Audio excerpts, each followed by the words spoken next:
दिल्ली के सीएम अरविंद केजरीवाल ने दिल्ली हाईकोर्ट में एक और याचिका दाखिल की। याचिका में ईडी की गिरफ्तारी पर रोक की मांग। याचिका में केजरीवाल ने जांच में सहयोग करने की बात कही। केजरीवाल को आज ईडी के सामने होना है पेश।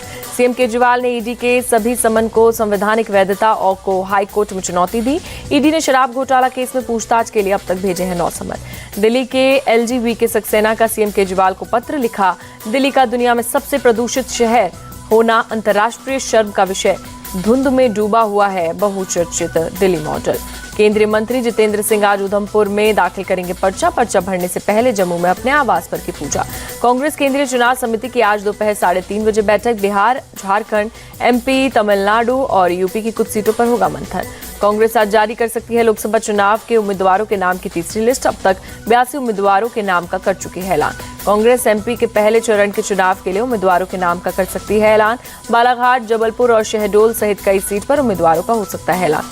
सूत्रों के मुताबिक कुछ सीट पर मौजूदा विधायकों को उतार सकती है कांग्रेस। इंदौर, भोपाल, दमोह और सागर सहित कुछ सीटों पर नए चेहरे को मिल सकता है मौका। कांग्रेस अब तक एमपी के 10 उम्मीदवारों के नाम का कर चुकी है ऐलान। खजुराहो सीट समझौते के तहत समाजवादी पार्टी को दी गई। कांग्रेस सीसी की बुधवार को हुई बैठक में गुजरात की 15 सीट पर उम्मीदवार तय। सूत्रों के मुताबिक महाराष्ट्र की 7 और राजस्थान की 5 सीट पर भी उम्मीदवार फाइनल किए गए। मुंबई में एमएनएस चीफ राज ठाकरे ने सुबह 11 बजे बुलाई पार्टी की बैठक। एनडीए में शामिल होने का आज कर सकते हैं ऐलान। असदुद्दीन ओवैसी ने राज ठाकरे और अमित शाह की मुलाकात पर कुछ भी कहने से किया इनकार। कहा, मुझे किसी से मिलने से कोई लेना देना नहीं। असदुद्दीन ओवैसी ने जल्द ही महाराष्ट्र में उम्मीदवारों के नाम के ऐलान कर दिया भरोसा। कहा, अभी सिर्फ हैदराबाद, औरंगाबाद और किशनगंज से उम्मीदवार की घोषणा की। 22 मार्च को हो सकती है बीजेपी केंद्रीय चुनाव समिति की बैठक। उम्मीदवारों की तीसरी लिस्ट पर लग सकती है मुहर। मध्य प्रदेश के सीधी में सीएम मोहन यादव ने कांग्रेस पर बोला बड़ा हमला। कहा, कांग्रेस का कोई भी नेता 29 सीटों में से किसी पर लड़ने का तैयार नहीं। मोहन यादव ने बिना नाम लिए राहुल गांधी पर साधा निशाना। कहा, कांग्रेस के एक नेता ने की पदयात्रा, जहां जहां वे गए पार्टी नेताओं के कांग्रेस से छोड़ दी। हरिद्वार से बीजेपी उम्मीदवार त्रिवेंद्र सिंह रावत का बयान। कहा, कांग्रेस का कोई नेता हरिद्वार से चुनाव लड़ने को तैयार नहीं। कांग्रेस नेताओं और कार्यकर्ताओं का भागम भाग जारी। असम के करीमगंज में 1500 कांग्रेस कार्यकर्ताओं ने बीजेपी किया ज्वाइन। लोकसभा चुनाव में बीजेपी के लिए त्रिपुरा के सीएम माणिक साहा ने मांगे वोट। गोलाघाटी निर्वाचन क्षेत्र में घर घर जाकर किया प्रचार। भूटान के पारो में खराब मौसम की वजह से पीएम मोदी का दौरा टला। आज से 2 दिवसीय दौरे पर जाने वाले थे पीएम। बदायूं डबल मर्डर मामले में आरोपी जावेद पर यूपी पुलिस ने 25,000 के इनाम का किया ऐलान। पुलिस की 5 टीम लगातार डाल रही रेड। बदायूं मर्डर के मुख्य आरोपी साजिद के एनकाउंटर की होगी न्यायिक जांच। 15 दिन के अंदर डीएम को सौंपी जाएगी रिपोर्ट। असदुद्दीन ओवैसी ने बदायूं में बच्चों की हत्या की कड़ी निंदा की। कहा, बच्चों का कत्ल कोई इंसान नहीं कर सकता। अपराधियों को कानून से सजा दीजिए। माफिया अतीक की बीवी शाइस्ता और अशरफ की बीवी जैनब की तलाश में रात भर चला सर्च ऑपरेशन। प्रयागराज के हटवा में अपने घर में छिपे होने की मिली थी पुलिस को खबर। उमेश पाल हत्याकांड के आरोपी शाइस्ता परवीन पर है 50,000 का इनाम। सर्च अभियान में नहीं मिली शाइस्ता और जैनब। कई अहम जानकारी मिलने का पुलिस ने दावा किया। आतंकवादी संगठन आईएसआईएस का भारत में चीफ हारिस फारूकी गिरफ्तार। असम एसटीएफ ने धुबरी में धर्मशाला के बांग्लादेश बॉर्डर के पास गिरफ्तार किया। हारिस फारूकी के साथ उसका साथी रेहान भी गिरफ्तार। असम एसटीएफ ने हारिस और रेहान को एनआईए के हवाले किया। यूपी के संभल में पुलिस एनकाउंटर में बदमाश गिरफ्तार। डकैती के आरोपी को पुलिस ने किया अरेस्ट। पुलिस को गिरफ्त से भागा था आरोपी। पश्चिम बंगाल पुलिस ने नॉर्थ 24 परगना से सुकमल सरदार को मेहबर मोल्ला का गिरफ्तार किया। ईडी टीम पर हमला मामले में है दोनों का कनेक्शन। राजस्थान के कोटा में लड़की के अपहरण मामले में पुलिस की जांच। पुलिस के मुताबिक अपहरण की झूठी कहानी बनाई। यूपी के मैनपुरी से पुलिस ने 2 तस्करों को किया अरेस्ट। पुलिस ने तस्करों के पास से 80 किलो गांजा बरामद किया। आगरा में पुलिस को मिली कामयाबी। एनकाउंटर के बाद काके सरदार को किया गिरफ्तार। मथुरा में पुलिस और बदमाशों के बीच मुठभेड़। गोली लगने से घायल 2 बदमाशों को पुलिस ने किया अरेस्ट।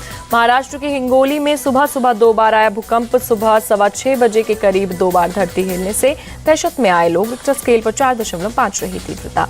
1 महीने के बाद खोला गया जोजिला पास। ट्रायल के लिए खोला गया दर्रा। भारी बर्फबारी की वजह से जोजिला पास को बंद किया गया था। जम्मू कश्मीर के पुंछ में ट्यूलिप गार्डन खोला गया। गार्डन में भारी संख्या में पहुंचे लोग। ट्यूलिप गार्डन लोगों के लिए बना आकर्षण का केंद्र। उत्तराखंड के सीएम पुष्कर सिंह धामी खटीमा में होली मिलन समारोह में हुए शामिल। होली के गीतों पर थिरकते नजर आए सीएम धामी। अयोध्या में हनुमानगढ़ी में भी खेली गई होली। भक्तों ने जमकर उड़ाया गुलाल। महंत राजूदास भक्तों के साथ होली में हुए शामिल। काशी विश्वनाथ मंदिर में भी खेली गई रंगभरी एकादशी पर होली खेलने भारी संख्या में मंदिर पहुंचे भक्त। लोगों ने एक दूसरे पर गुलाल फेंक कर जमकर खेली होली। राजस्थान के जयपुर में तेजी से बनाए जा रहे गुलाल गोटा। राज परिवार में खेला जाता है गुलाल गोटा से होली। आम लोगों में भी बढ़ रहा गुलाल गोटा से होली खेलने का प्रचलन। जयपुर में राजघरानों के लिए 400 साल से परिवार बना रहा गुलाल गोटा। गुलाल गोटा में गुलाल भरकर एक दूसरे पर फेंककर लोग खेलते हैं होली। दिल्ली में कोरियन कल्चरल सेंटर में होली मिलन समारोह। कार्यक्रम में आए लोगों ने जमकर खेली होली। होली के पकवान भी बनाए। चीन और ताइवान में फिर तनातनी। ताइवान के आसपास 32 चीनी युद्धक विमानों के होने का चला पता। इजराइल के पीएम बेंजामिन नेतन्याहू ने गाजा के राफे में सैन्य कार्रवाई पर दिया जोर। कहा, राफे में आईडीएफ के प्रवेश के बिना पूर्ण जीत संभव नहीं। गाजा के दिरल बाला में इजरायली हमले में 30 से ज्यादा लोगों की मौत। इजरायली वायुसेना ने रेफ्यूजी कैंप्स पर किए हमले। यूक्रेन के खार्किव पर रूस का मिसाइल अटैक। एक नागरिक की मौत जबकि 5 लोग बुरी तरीके से जख्मी। रूस मिसाइल ने एक इंडस्ट्रियल इमारत को किया टारगेट। देखते ही देखते इमारत का काफी बड़ा हिस्सा आग की लपटों में गिरा।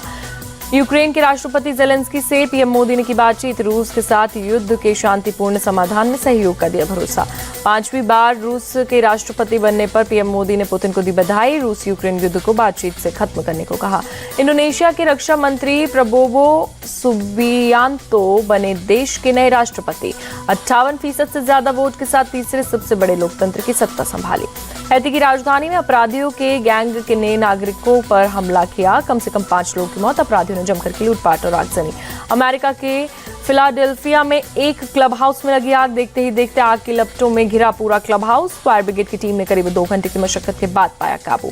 आईपीएल ओपनिंग सेरेमनी में परफॉर्म करेंगे सोनू निगम, अक्षय, टाइगर और एआर रहमान। 22 मार्च को चेन्नई बेंगलुरु के बीच मैच से पहले होगी सेरेमनी, जो फॉक्स स्टेडियम में लेजर लाइट शो का रिहर्सल हुआ।